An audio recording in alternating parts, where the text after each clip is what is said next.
Hi friends, మన price action Telugu ఛానల్‌లోకి అందరికీ స్వాగతం. మనకి ఇక్కడ స్వింగ్ ట్రేడింగ్ ఆపర్చునిటీ అనేది కనిపిస్తూ ఉంది. సో, ఒక 3 స్టాక్స్ అనేది మనం డిస్కస్ చేద్దాం. దాంట్లో మొదటిది మనం చూసుకున్నట్టయితే టాటా కన్సల్టెన్సీ సర్వీసెస్. ఒకసారి డైలీ టైమ్ ఫ్రేమ్‌లో చూద్దాం, వీక్లీలో చూద్దాం అసలు ట్రెండ్ ఎలా ఉంది అని చెప్పేసి. సో, ప్రస్తుతం అయితే మనకి ఈ యొక్క ప్రీవియస్‌గా ఏదైతే రెసిస్టెన్స్ ఉందో ఇక్కడ బ్రేకౌట్ చేసింది. అండ్ ఆఫ్ కోర్స్ ఏంటంటే మనకి ప్రస్తుతం ఈ యొక్క లెవెల్‌లో కొద్దిగా రెసిస్టెన్స్ అంటే సప్లై ఉండే అవకాశం కనిపిస్తుంది. గమనించండి, ఈ పాయింట్ దగ్గర మనకి రిజెక్షన్ జరిగింది. అగైన్ సపోర్ట్ తీసుకొని పైకి వెళ్ళడానికి ప్రయత్నిస్తుంది. బట్ 1 అవర్ టైమ్ ఫ్రేమ్ గాని, డైలీ టైమ్ ఫ్రేమ్ గాని పిక్చర్ అనేది డిఫరెంట్‌గా కనిపిస్తుంది. ఎప్పుడైతే నేను కొంచెం ఈ యొక్క మూవింగ్ యావరేజ్‌ని పక్కన పెడుతున్నానో, మనం అబ్జర్వ్ చేస్తే చూడండి, లాస్ట్ 2 డేస్ నుంచి కూడా కన్సోలిడేషన్ జరుగుతుందనమాట. అంటే ఇండెసిషన్ ప్యాటర్న్స్ అనేది కనిపిస్తూ ఉంది ఇక్కడ. ఏది ఆల్మోస్ట్ ప్రీవియస్‌గా ఏదైతే రెసిస్టెన్స్ ఉందో అక్కడ. అందుకని మనం ఏం చేద్దామంటే ఇప్పుడు దీన్ని ఒకసారి 1 అవర్ టైమ్ ఫ్రేమ్ మీద స్విచ్ చేస్తున్నాను. నా ఏంటంటే మూవింగ్ యావరేజెస్ అనేది ఎనేబుల్ చేస్తున్నాను. ఈ పాయింట్ దగ్గర గాని మనకి ఏది ఈ యొక్క 20 డేస్ మూవింగ్ యావరేజ్ కనిపిస్తుంది కదా! ఆరెంజ్ కలర్‌లో ఉంది. ఈ యొక్క మూవింగ్ యావరేజ్ గాని బ్రేక్ డౌన్ జరిగితే మనకేంటంటే సెల్ ఆపర్చునిటీ అనేది తీసుకోవచ్చు, ఛాన్స్ ఉంది. ఎందుకు అంటున్నానంటే చూడండి, ఎగ్జాక్ట్‌గా ఈ లెవెల్ దగ్గర మనకి రెసిస్టెన్స్ ఫార్మేషన్ జరిగింది. అండ్ ఆఫ్ కోర్స్ ఒక రకంగా మార్కెట్ ఒక రేంజ్ బౌండ్‌లో కనిపిస్తుంది.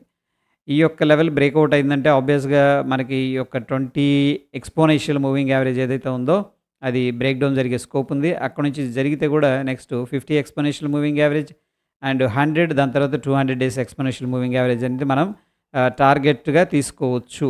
ఓకే, ఇది డౌన్ సైడ్ ప్లాన్ అనమాట. And at the same time మనం ఇండికేటర్స్ అనేది అబ్జర్వ్ చేసుకున్నట్టయితే రిలేటివ్ స్ట్రెంత్ ఇండెక్స్ ఇక్కడ చక్కగా పాజిటివ్‌గా ఉంది. అండ్ ఇక్కడ రేంజ్ బ్రేక్అవుట్ జరిగింది. అక్కడి నుంచి ఎక్స్‌పాండ్ అయింది. హా! బట్ నౌ మనం చూస్తే ఈ యొక్క మూవింగ్ యావరేజ్ కింద ఏదైతే ఆర్ఎస్ఐ ఉందో రిలేటివ్ స్ట్రెంత్ ఇండెక్స్ అనేది ఓవర్‌బాట్ లెవెల్‌కెళ్ళటం, అక్కడి నుంచి కూడా క్రాస్ ఓవర్ అంటే నెగెటివ్‌గా క్రాస్ ఓవర్ జరగడం అండ్ డైవర్జెన్స్ అనేది కూడా కనిపిస్తుంది. ప్రైస్ ఏమో ఈ యొక్క హైని బ్రేక్ చేసి హై క్రియేట్ చేసింది. ఇది హై, ప్రీవియస్ హై. ఇదొచ్చేసరికి హైయర్ హై ఫార్మేషన్ అనేది కనిపిస్తుంది. బట్ ప్రైస్‌లో స్ట్రెంత్ లేదు అని చెప్పేసి చెప్తూ ఉంది ఆర్ఎస్ఐ అనేది. So, based on the RSI divergence and price action ఏంటంటే మనం కంబైన్డ్‌గా ఈ యొక్క షార్ట్ సైడ్ అనేది ప్లాన్ చేసుకోవచ్చు. ఒకవేళ మనం షార్ట్ చేయాల్సొస్తే అండ్ ఫర్ ఎగ్జాంపుల్ ఇక్కడ మనం షార్ట్ చేసుకుంటే ఇనీషియల్‌గా మన యొక్క స్టాప్ లాస్ వచ్చేసరికి ఈ యొక్క రేంజ్ ఏదైతే ఉందో ఆ స్వింగ్ అనేది మనం స్టాప్ లాస్ పెట్టుకోవచ్చు. సో, ఇనీషియల్‌గా మనం ఈ యొక్క 100 డేస్ మూవింగ్ యావరేజ్ లేదా 50 డేస్ మూవింగ్ యావరేజ్ అనేది మన ఫస్ట్ టార్గెట్‌గా 50 డేస్ మూవింగ్ యావరేజ్ అనేది తీసుకోవచ్చు. దాని తర్వాత 100 డేస్ మూవింగ్ యావరేజ్ ఏదైతే ఉందో అది మనం టార్గెట్‌గా ప్రొజెక్ట్ చేసుకోవచ్చు. ఇది టీసీఎస్. దాని తర్వాత మనం అబ్జర్వ్ చేస్తే ఈ యొక్క ముథూట్ ఫినాన్స్ ఈ స్టాక్ చాలా ఇంట్రెస్టింగ్‌గా అనిపిస్తుంది.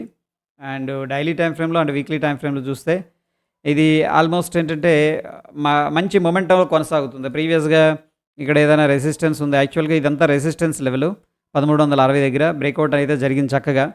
అండ్ ప్రస్తుతానికి ఏంటంటే ఇన్సైడ్ క్యాండిల్ ఫార్మేషన్ జరుగుతుంది. గమనించండి, ఇన్సైడ్ క్యాండిల్ ఫార్మేషన్ అనేది జరుగుతుంది ఇక్కడ. ఒకవేళ ఇక్కడ కన్సోలిడేషన్ తీసుకొని 1505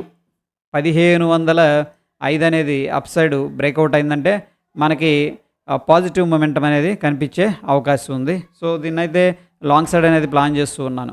అట్ ద సేమ్ టైం మనం ఇండికేటర్స్ అనేది ఒకసారి డైలీ టైమ్ ఫ్రేమ్‌లో చెక్ చేసినట్టయితే ఇక్కడ ఓ స్వింగ్ హై అయితే క్రియేట్ చేసింది. ప్రైస్ ఏదైతే రిట్రేస్ తీసుకుంటుందో అదేవిధంగా ఆర్ఎస్ఐ కూడా రిట్రేస్ తీసుకుంటుంది. బట్ ప్రీవియస్‌గా మనకి ఇక్కడ 50 లెవెల్ దగ్గర ఇక్కడ ఒక నారో రేంజ్ కన్సోలిడేషన్ నుంచి బ్రేక్అవుట్ రావడం జరిగింది. ఇదంతా రిట్రేస్మెంట్ అనేది జరుగుతుంది.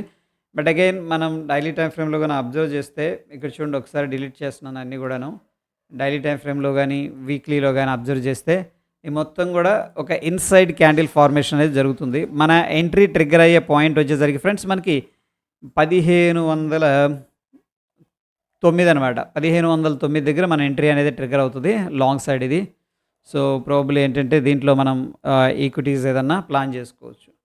అండ్ స్వింగ్ కోసం షార్ట్ టర్మ్ ఇన్వెస్ట్మెంట్ కోసం ఆయిల్ ఇండియా కార్పొరేషన్ కూడా చాలా బ్యూటిఫుల్‌గా అనిపించింది. అండ్ మంత్లీ టైమ్ ఫ్రేమ్ ఒకసారి చూస్తే ఇక్కడ చూడండి, మంచి రేంజ్ బ్రేక్అవుట్ అయితే జరిగే అవకాశం కనిపిస్తుంది. ఈ పాయింట్‌ని మనం అబ్జర్వ్ చేసుకున్నట్టయితే ఇది 325 దగ్గర మంచి రెసిస్టెన్స్ లెవెల్ అయితే కనిపిస్తుంది. మల్టిపుల్ ఇయర్స్ రేంజ్ ఇది. సో, ప్రోబబ్లీ ఏంటంటే ఇది గూడా ఒక రకంగా కన్సోలిడేషన్ అంటే ఇన్‌సైడ్ క్యాండిల్‌స్టిక్ ఫార్మేషన్ అనేది కనిపిస్తుంది. డెఫినిట్‌గా ఏంటంటే ఇది గాన బ్రేకౌట్ అయిందంటే మనకి డైలీ టైమ్ ఫ్రేమ్‌లో సో, బ్రేకౌట్ కోసం మనం ఈ యొక్క పర్టిక్యులర్ లెవెల్ అనేది వాచ్ చేస్తున్నాం. 340 లెవెల్స్. ఆ! 340 అని బ్రేకౌట్ అయిందంటే మనకేంటంటే ఎంట్రీ అనేది ట్రిగ్గర్ అవుతది. అండ్ ఇనీషియల్‌గా ఏంటంటే ఇక్కడ ఏది స్వింగ్ కోసం ఇది not for short term. And of course ఒకవేళ బ్రేకౌట్ అయితే కూడా మంచి మొమెంటమ్ వస్తది కాబట్టి మనం షార్ట్ టర్మ్ కూడా ప్లాన్ చేసుకోవచ్చు. 340 లెవెల్ అనేది మనకి ఇంపార్టెంట్ లెవెల్ అనమాట దీంట్లో. రైట్. సో, ప్రస్తుతం ఈ యొక్క 3 స్టాక్స్ అనేది మనం హోల్డ్ చేస్తున్నాం. ఐ మీన్ టు సే ఏంటంటే దీంట్లో మనం ట్రాక్ చేస్తున్నాం. యాహ్! That's it friends. ఇవి అన్నీ కూడాను జస్ట్ ఎడ్యుకేషన్ పర్పస్ అనేది నేను షేర్ చేస్తున్నాను. అండ్ దీంట్లో నేను డెఫినిట్‌గా ఆపర్చునిటీ అనిపిస్తే నేను ట్రేడ్స్ అనేది తీసుకుంటాననమాట. So, yeah! That's it. Thank you.